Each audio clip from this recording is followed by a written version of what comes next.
Dimanche 15 décembre 2024, une date historique pour le Mali. Tous les yeux étaient rivés sur Goulamina, situé à 65 km de Bougouni. Les populations locales sont sorties massivement pour assister à la cérémonie d'inauguration de la mine de lithium par le président de la transition, son Excellence le général d'armée Assimi Goïta. 24 mois, c'est ce qu'il aura fallu à ce mastodonte de sortir de terre. Un projet futuriste qui vient faire face aux défis C'est quand même impressionnant hein, quand on voit. de sortir de terre. Un projet futuriste qui vient faire face aux défis liés à la transition dite énergétique. Avec l'entrée de la mine de Goulamina dans sa phase de production, le Mali possède désormais la plus grande mine de lithium d'Afrique et l'une des 5 plus grandes au monde. Fruit de la cour... Ouais, la plus grande mine d'Afrique. Alors, je ne savais même pas qu'au Mali, il y avait du lithium. Qu'est-ce qu'il n'y a pas au Mali? Il y a de l'or, maintenant il y a du lithium et sûr il y a du pétrole parce que avec la partie nord, ou même il y a un groupe qui veut la prendre en otage, en fait, la partie nord. C'est qu'apparemment il y a des ressources qui ont été découvertes là-bas et donc je pense que bientôt on va savoir enfin peut-être que c'est le cas, c'est juste que je suis pas au courant qu'il y a du pétrole là-bas et puis, voilà, ça me prend alors là, j'ai arrêté donc par hasard sur le drapeau du Mali et le drapeau de la Chine. C'est pas surprenant, le drapeau de la Chine. Heu, Simplement le Mali s'est, détourné,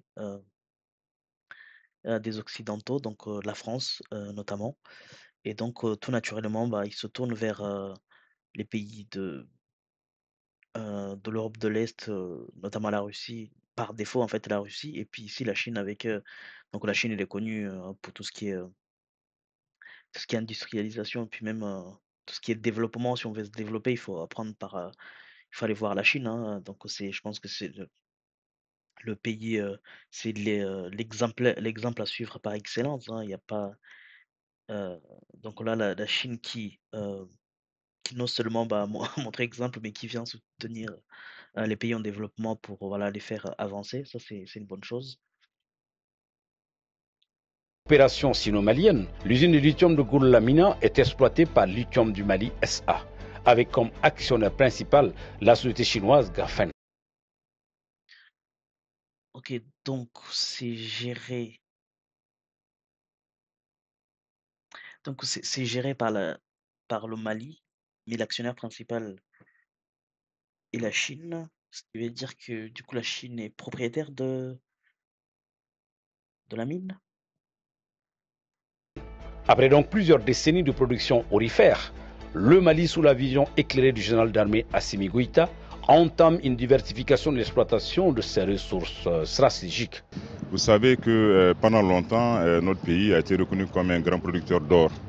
Mais aujourd'hui, force est de reconnaître que ce marché se rétrécit, notamment en ce qui concerne la recherche, et que la plupart des pays essaient d'aller à la diversification. Et cette politique d'ailleurs avait été pensée depuis longtemps, mais il faut dire qu'aujourd'hui c'est vraiment le chef de l'État, le chef de la transition, le général Assimi Goïta, qui a donné corps à cette politique de diversification. Et aujourd'hui le Mali c'est...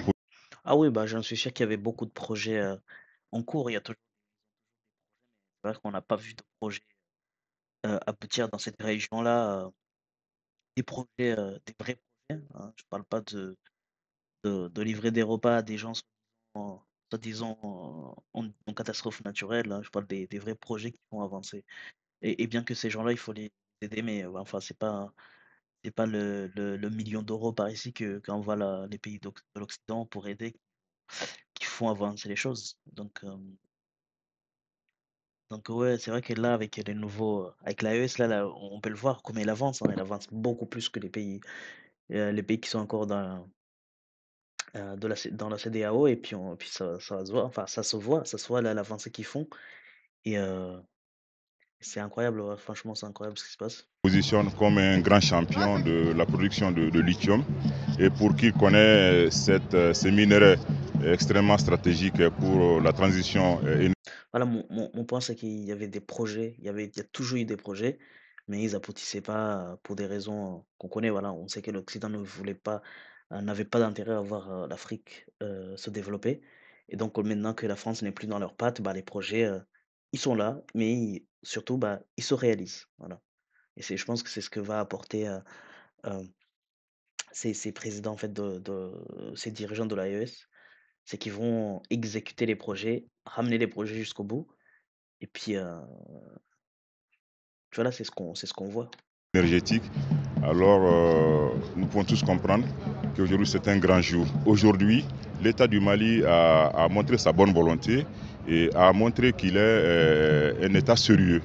Nous avons un gouvernement responsable qui à la fois défend les intérêts du peuple, mais aussi tient compte des intérêts des investisseurs. Parce que nous avons dit tous ceux qui viennent au Mali sont des amis du Mali. Mais ça ne peut pas se faire au détriment du peuple malien. Et c'est ça la politique aujourd'hui. Le secteur minier se veut un pilier de développement économique dans notre pays. Il contribue à hauteur de 7% au PIB.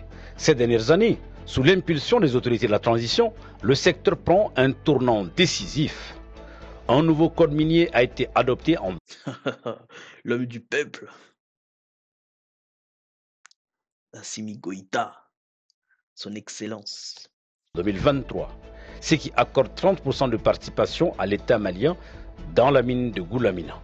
L'un des axes de la nouvelle politique impulsée par le président de la transition, c'est que l'État doit être au centre de tout ce qu'il y a comme intérêt stratégique du Mali. Et depuis l'audit qui a été réalisé et dont le rapport... Alors, on fait encore un arrêt sur son image. Ah, ça fait plaisir d'avoir des hommes comme ça. Alors, on n'en fait pas tous les jours, mais voilà. Ça, c'est... quelle bonne époque, quoi. A été communiqué au président de la transition, qui sur cette base a compris qu'il fallait une prise en main de l'État, de son secteur. Et le nouveau code minier qui a été adopté, justement, place l'État au centre de ce processus, tout en faisant une grande place aux investisseurs. Parce que nous l'avons dit, notre nouvelle vision, c'est qu'il y a un partenariat gagnant-gagnant. C'est ça, c'est du gagnant-gagnant. Et donc, ce que j'ai compris, c'est que la Chine est investisseur principal, mais je pense aussi que bah, ça sous-entend aussi que, donc, oui, ils ont mis bien plus que même l'État malien. Ce qui veut dire que sur le papier, en fait, la Chine est propriétaire de l'usine. Mais du coup, j'imagine que, voilà, par ces décrets, ce code minier dont il parle, je pense que voilà, l'idée c'est j'imagine qu'il a été bien rédigé de sorte que, bah, par exemple, la Chine soit obligée d'employer des gens sur place. euh, que peut-être, on peut imaginer, je ne sais pas, mais que la Chine est obligée de faire un certain nombre de choses pour éventuellement conduire à l'autonomie du Mali, hein, dans l'exploitation dans, dans le minage, on va dire, de ces minéraux. Et enfin, c'est ce qu'on peut supposer. Parce que je pense que de toute façon, l'avenir nous le dira. Au-delà, l'État qui est le garant de l'intérêt du peuple malien a voulu être au centre. Voilà, employer les Maliens, les former, ce que je voulais dire. Voilà, les former. Et c'est pourquoi l'État désormais aura 30% de parts d'action dans ces entreprises, et 5% revenant aux privés nationaux. Donc au total, nous aurons 35%. Je pense que ça, c'est un grand pas, c'est une innovation que beaucoup nous envient d'ailleurs. D'une durée d'exploitation minimale de 21 ans, la mine de Goulamina offrira d'immenses opportunités économiques et de création d'emplois. Elle permettra de générer environ 250 milliards de francs CFA en chiffre d'affaires pour les entreprises de droit malien. La vision qui a été maintes fois exprimée et qui aujourd'hui est en train d'être concrétisée, c'est que on ne dira plus l'or, mais on va dire toutes les ressources naturelles doivent briller pour l'ensemble du peuple malien. Et c'est pourquoi la politique de l'État du Mali, et avec l'adoption de la loi relative au contenu local, c'est faire en sorte que l'exploitation minière profite aux communautés, aux régions, aux privés maliens et par-delà à l'économie de notre pays.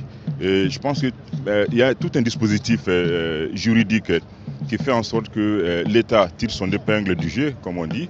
Les communautés mais aussi les privés nationaux. Une des particularités de la mine de Goulamina réside dans son apport au développement local, notamment par la réalisation d'infrastructures routières, énergétiques et hydrauliques.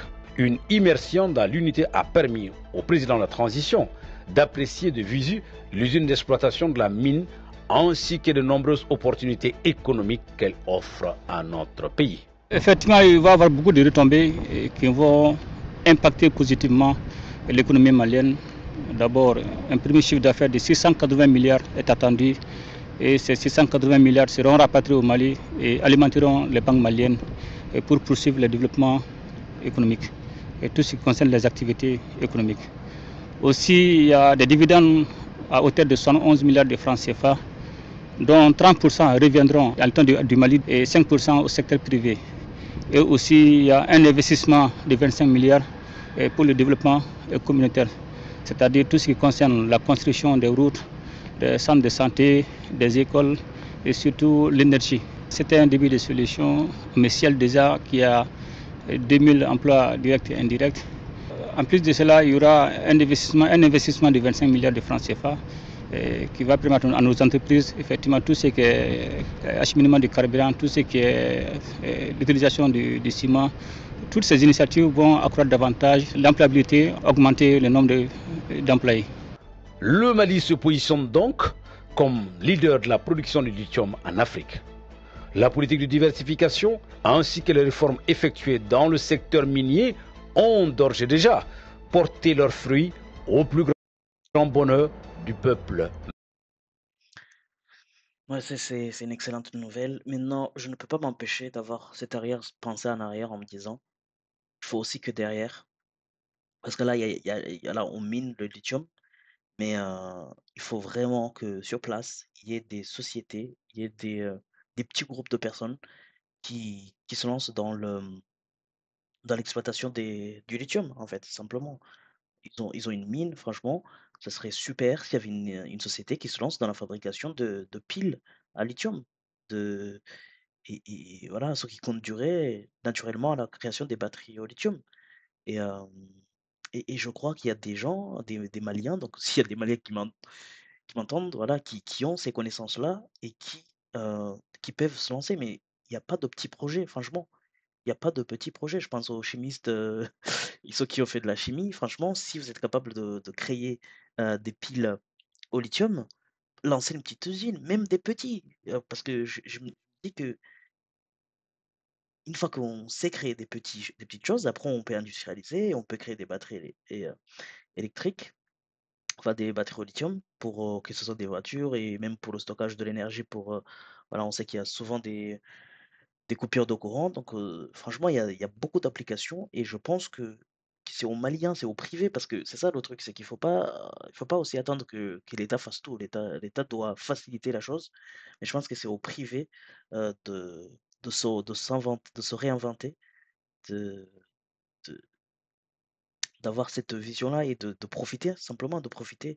Et je ne doute pas qu'il y a des entreprises enfin, il y a des personnes, pas des entreprises, des personnes qui sont capables de faire des parties des piles. Il y en a d'autres qui savent, il faut juste et on n'est même pas obligé, même des piles, on n'est pas obligé de savoir de faire toute la pile. Il faut juste savoir, hmm, c'est à partir du moment que tu sais faire une chose, tu déclares que tu sais faire cette chose-là et tu commences à la faire. Il y aura une autre personne qui va savoir faire peut-être la partie centrale de la pile, une autre personne qui va faire le plastique autour de la pile. C'est simple. Et après, bah, c'est comme ça qu'on crée des, euh, des entreprises privées qui sont spécialisées dans la fabrication de piles à lithium et plus tard, pourquoi pas des batteries électriques. Et je pense que c'est ça qu'il faut qu'il soit. C'est que oui, on sait exploiter on extrait les lithiums, on mine le lithium, mais maintenant, ensuite quoi?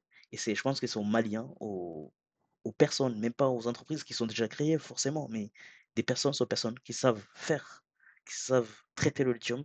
Il faut qu'ils créent des petites entreprises. Voilà. Ils créent des petites entreprises et je peux vous dire que s'il y a une entreprise qui crée des, euh, des piles à lithium qui viennent du Mali, déjà tous les Maliens ils vont consommer que ça. Toute la US va consommer que ça. Et je veux dire que il y aura la demande, quoi. Hein. Donc, C'est ce qui me ferait, ça me fait super plaisir, mais je pense que c'est l'étape d'après. C'est ce qu'il y a à faire, de c'est ce qu'on je pense que c'est la suite logique et on attend voir ce qui va se passer dans les jours à venir. Mais très, très bonne nouvelle, félicitations au Mali et continuez comme ça. Malien. Acheminement de carburant, tout ce qui est l'utilisation du ciment, toutes ces initiatives vont accroître davantage l'employabilité, augmenter le nombre d'employés. Le Mali se positionne. Voilà, félicitations au Mali et à la prochaine pour d'autres vidéos.